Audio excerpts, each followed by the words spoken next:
धनंजय मुंडेंना आरोपी करा अशी मागणी आता विरोधकांनी केली आहे। मुंडेंचं चार्जशीट मध्येही नाव हवं असं आदित्य ठाकरे म्हणाले। धनंजय मुंडे यांना आरोपी करा अशी मागणी रोहित पवार यांनी सुद्धा केली आहे आणि मुंडेंवर 302 चा गुन्हा दाखल करावा असं जरांगे म्हणतायत। एकंदरीत जे या लढ्यामध्ये सहभागी झालेले होते, ज्यांनी खरं तर धनंजय मुंडे आणि सरकारवर गंभीर स्वरूपाचे आरोप केले आणि या प्रकरणाचा पाठपुरावा केला, त्या सर्वांनी धनंजय मुंडे यांच्या विरोधात आता त्यांना आरोपी करण्याची मागणी केली आहे।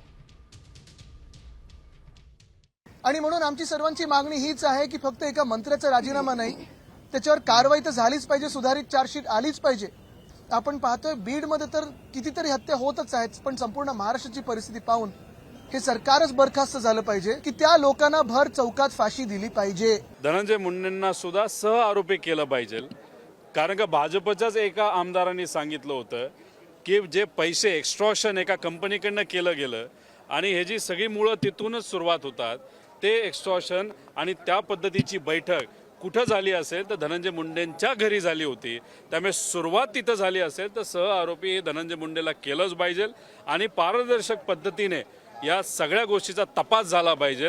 याच्यामध्ये कोण कोण होतं, सत्तेतले कोण कोण होतं, असं आमच्या सगळ्यांचं त्या ठिकाणी मत आहे। नुसतं राजीनामा नाही, त्याला 302 मध्ये घेऊन त्याला जेलमध्ये टाकलं पाहिजे।